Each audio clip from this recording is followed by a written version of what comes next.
86,000 men. Let that number sink in. 86,000 Roman soldiers, the most powerful fighting force the ancient world had ever assembled, marched onto a flat field in southern Italy on the morning of August 2nd, 216 BC.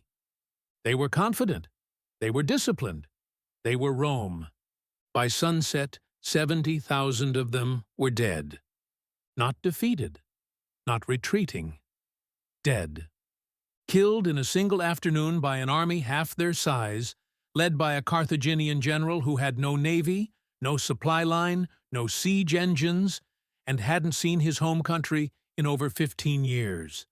His name was Hannibal Barca. And what he did at the Battle of Cannae was not just a military victory. It was a work of tactical art so perfect, so breathtaking, that military commanders have been trying, and mostly failing, to replicate it for 2,200 years. The Cannae maneuver is still taught at West Point, at Sandhurst, at every major military academy on Earth. Not as ancient history, as the gold standard of battlefield genius. This is the story of the man who invented it, the battles that forged him, the impossible odds he overcame, and the single afternoon that made him, in the eyes of history, the greatest battlefield commander who ever lived. Stay with me, because this story is unlike anything you've ever heard. To understand what happened at Cannae, you have to understand what made Hannibal Hannibal. And that story starts not on a battlefield. It starts with a 9-year-old boy standing before his father, begging to go to war. Hamilcar Barca was one of Carthage's greatest generals, a ferocious, calculating military mind who had spent years fighting Rome in the First Punic War. He had not lost that war on the battlefield. His army had never been defeated. Carthage had surrendered at the negotiating table, while Hamilcar's forces were still unbroken in the field. That injustice burned in him like a coal that never went cold. When his son Hannibal, 9 years old, burning-eyed, already obsessed with soldiers and strategy, begged to accompany him on his next campaign to Spain, Hamilcar looked at the boy for a long moment. Then he asked him a question. "Do you swear eternal hatred to Rome?" The boy didn't hesitate. "I swear it," he said. And Hamilcar took him. That oath, the famous oath of eternal enmity, would define Hannibal's entire life. It wasn't just rhetoric.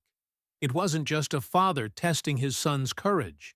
It was a promise that Hannibal Barca would spend the next 40 years keeping, at the cost of everything he had, in one of history's most extraordinary one-man campaigns against a superpower. He grew up in Spain, in military camps, learning war the way other children learn to read. By the time he was a teenager, he was leading cavalry raids. By his early 20s, he was commanding entire campaigns in Iberia. He was brilliant at everything: tactics, logistics, psychology, motivation. He could inspire soldiers from a dozen different nations, speaking to each group in their own language. But underneath everything, underneath the brilliant strategist, the inspirational commander, the political genius, there was always that 9-year-old boy who had sworn an oath. And Rome was always the target. When his father Hamilcar drowned crossing a flooded river in battle, and his brother-in-law Hasdrubal took command, Hannibal watched and waited. When Hasdrubal was assassinated by a Gaul, stabbed in his tent by a man whose master Hasdrubal had executed, the Carthaginian army had one choice. They called for Hannibal. He was 26 years old, and Rome should have started worrying the moment he took command. In the spring of 218 BC, Hannibal did something that military historians still argue about. Something that most commanders of his era would have considered not just difficult, but insane. He marched his army from Spain across southern France, through the Alps, and into Italy. In winter, with war elephants. Let that image sink in for a moment. A Carthaginian army. War elephants from North Africa. The Alps. In winter. Hannibal set out from New Carthage in Spain with approximately 90,000 infantry, 12,000 cavalry, and 37 war elephants. He crossed the Pyrenees into Gaul, fighting through hostile Gallic tribes the entire way. He crossed the Rhone River on rafts, including the elephants, who had to be coaxed onto specially built platforms using female elephants as lures. Then he hit the Alps. What followed was 15 days of pure, unrelenting hell. The army climbed mountain passes where the paths were barely wide enough for a single man, where rock slides could, and did, sweep entire columns off cliff faces, where the air was so thin and cold that men dropped from altitude sickness and exposure, where Gallic mountain tribes rolled boulders down onto the column from above, killing dozens with each assault. Hannibal lost more men to the Alps than he had lost to any battle. Ancient sources, primarily Polybius and Livy, estimate he arrived in northern Italy with approximately 20,000 infantry and 6,000 cavalry remaining. He had started with over 90,000 men. He had lost more than two-thirds of his force before he even reached the battlefield. And yet, when Hannibal emerged from the Alps into the Po Valley in northern Italy, he did not look like a commander who had just led his army through a catastrophe. He looked like a man who had completed the first phase of a plan. Because to Hannibal, the Alps were not a disaster. They were a selection process. The men who had survived were not just soldiers. They were hardened beyond anything Rome had ever faced. They had crossed the uncrossable. They had survived what no Roman general thought possible. Every single man who came down out of those mountains had been tested by the harshest examiner in the world and had passed. This was Hannibal's army, and it was about to introduce itself to Rome.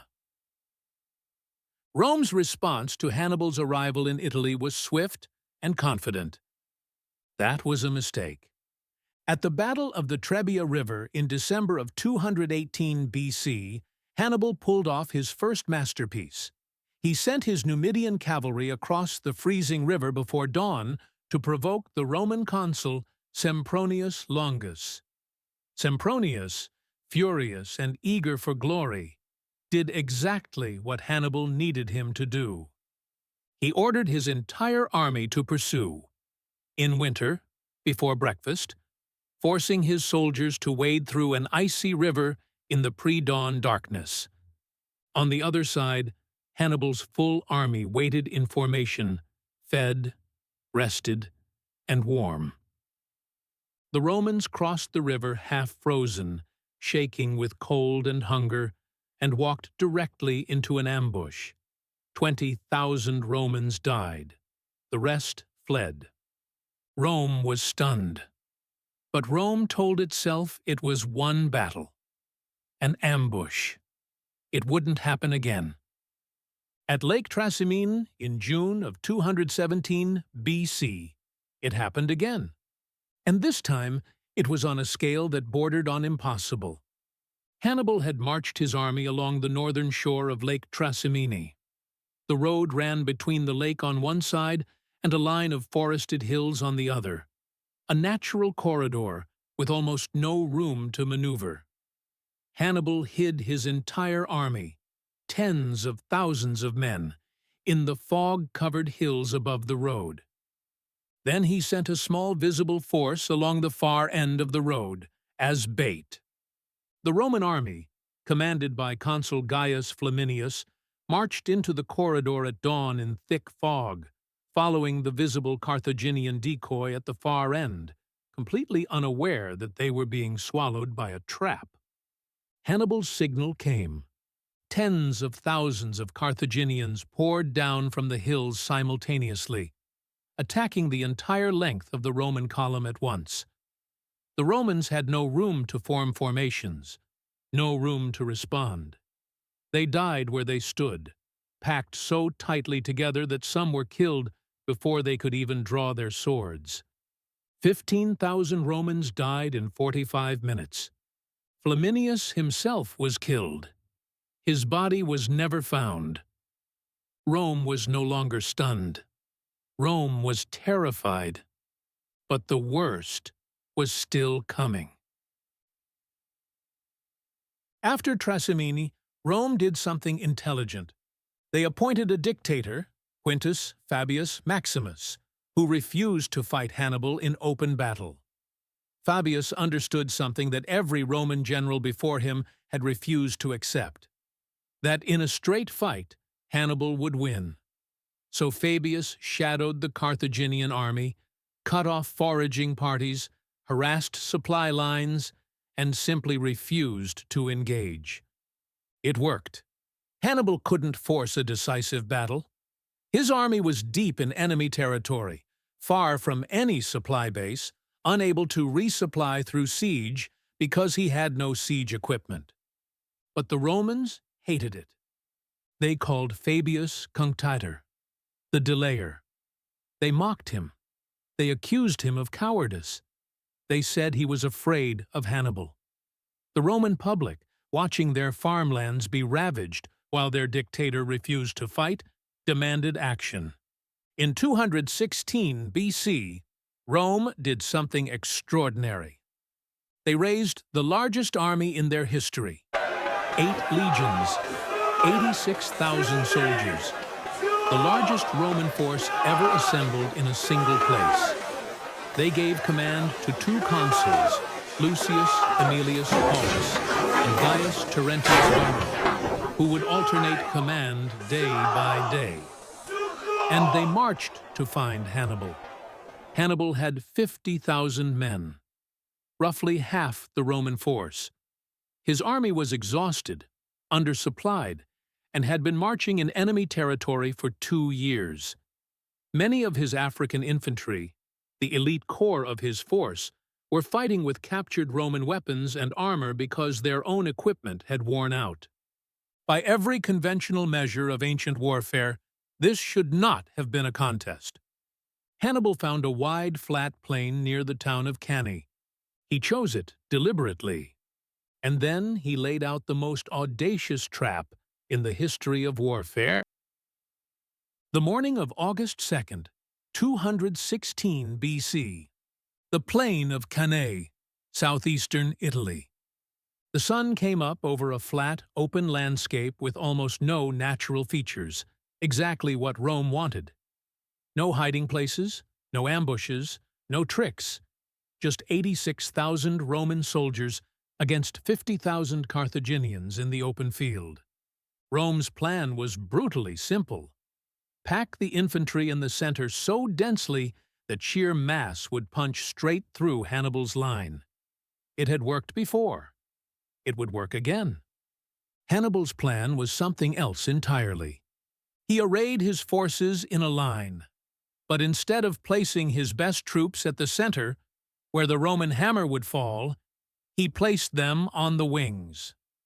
In the center, he placed his weakest soldiers, the Gauls, the Spanish, the soldiers most likely to break. And here is where the genius lives. He arranged the center line in a deliberate bulge, curving outward toward the Roman army like the middle of a bow. The Romans saw this and smiled. The Carthaginian center was curved toward them. It looked like an invitation, like weakness, like overconfidence, like exactly the kind of mistake an outnumbered general makes. It was none of those things. It was the jaws of a trap 2 years in the making. The battle began on the flanks. On the left, Hannibal's heavy Iberian and Gallic cavalry, commanded by his brilliant subordinate Hasdrubal, not to be confused with his brother, smashed into the Roman cavalry opposite them with devastating force. The Roman cavalry on this flank broke and fled within minutes. Hasdrubal did not pursue them into the distance. He wheeled his cavalry around the back of the entire Roman army and hit the allied Italian cavalry on the Roman right flank from behind. The Roman cavalry on both flanks was eliminated in less than 30 minutes. Meanwhile, in the center, the Roman infantry did exactly what Hannibal had predicted. They pushed forward into the bulging Carthaginian center, driving the Gauls and Spanish backward. The Carthaginian center bent, then bent further, then appeared to break. The Romans pushed harder. They compressed inward, tightening their formation to punch through the weakening center. 86,000 men all pushing in the same direction. A massive fist driving into what seemed like a collapsing wall. But the wall didn't collapse. It bent. And as it bent, the Roman army, driven by their own momentum, compressed by their own mass, packed itself tighter and tighter into a shrinking space. Now, Hannibal's elite African infantry on the flanks, who had been standing almost still, watching, received their signal. They pivoted inward. Both African flanks turned 90 degrees and closed in on the sides of the Roman army, which was now so tightly packed it could barely lift its arms to fight. At the same moment, Hasdrubal's victorious cavalry returned from destroying the Roman cavalry and crashed into the Roman rear. The Romans were completely surrounded. In every direction, front, both sides, and behind, there was Carthaginian steel. This is the double envelopment, the Cannae maneuver, the tactical concept that military commanders have been dreaming of executing perfectly ever since. And here is what makes it transcend military history and become something almost incomprehensible. The Romans couldn't run. They were packed so tightly together, 86,000 men compressed into a shrinking circle, that the men on the outside were dying, while the men on the inside couldn't even raise their weapons. They were being killed shoulder to shoulder, face to face, with no room to fight and no room to flee. The slaughter lasted for hours.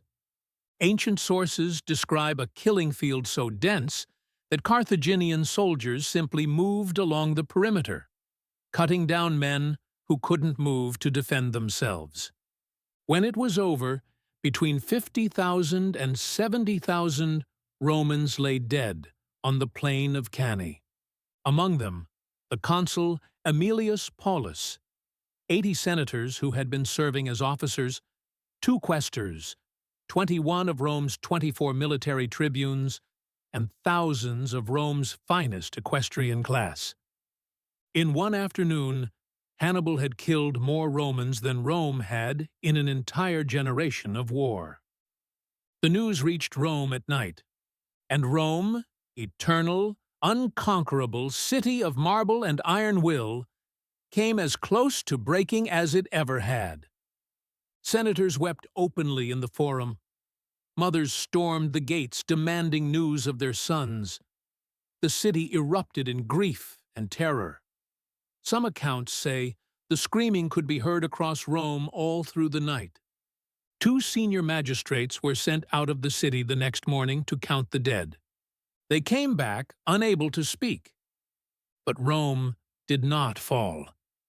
And this, more than any battle, more than any general, more than any tactical maneuver, is the most extraordinary thing about the story of Cannae. Rome refused to break.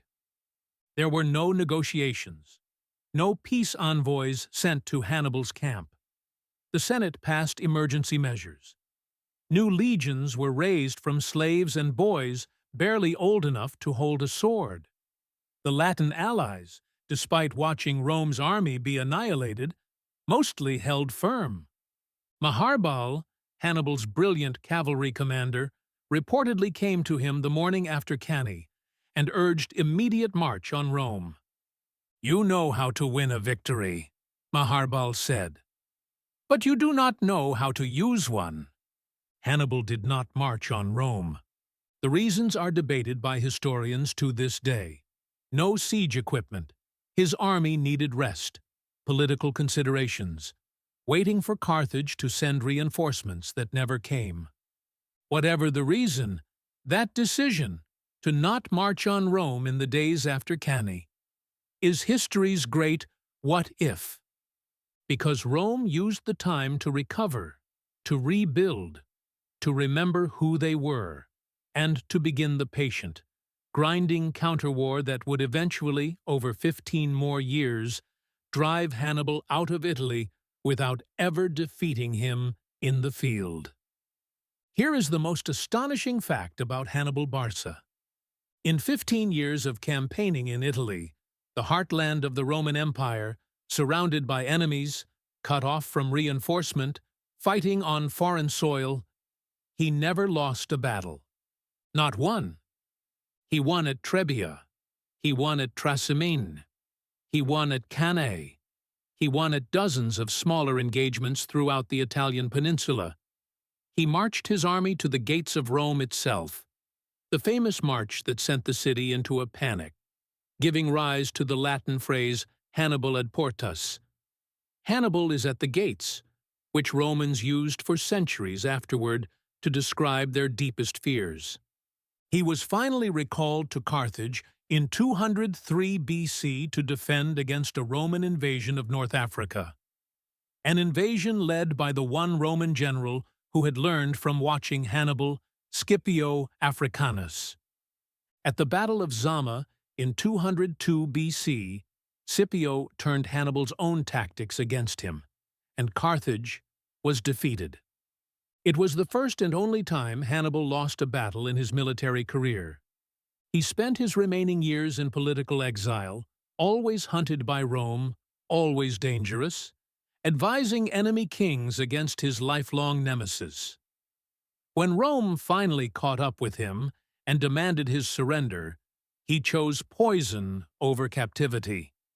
His last recorded words, spoken as he prepared the poison, were, "Let us relieve the Romans of their prolonged anxiety, since they find it too much to wait for an old man's death." 2,200 years later, Cannae still echoes. The German general Alfred von Schlieffen spent years studying Cannae, attempting to design a modern version of Hannibal's double envelopment for the First World War.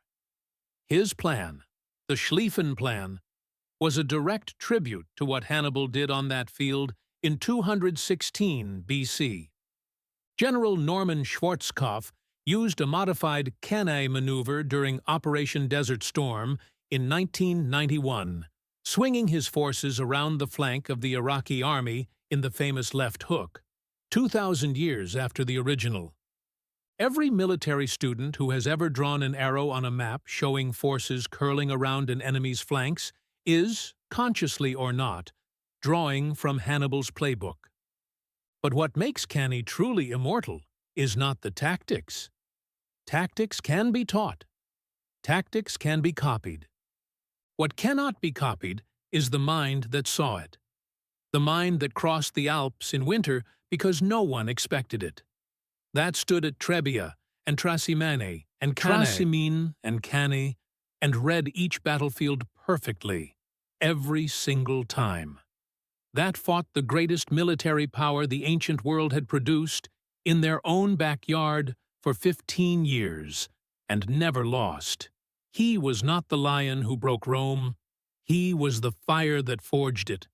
And on the plain of Cannae, on the 2nd of August, 216 BC, for one extraordinary, blood-soaked afternoon, he was the most dangerous mind in the world.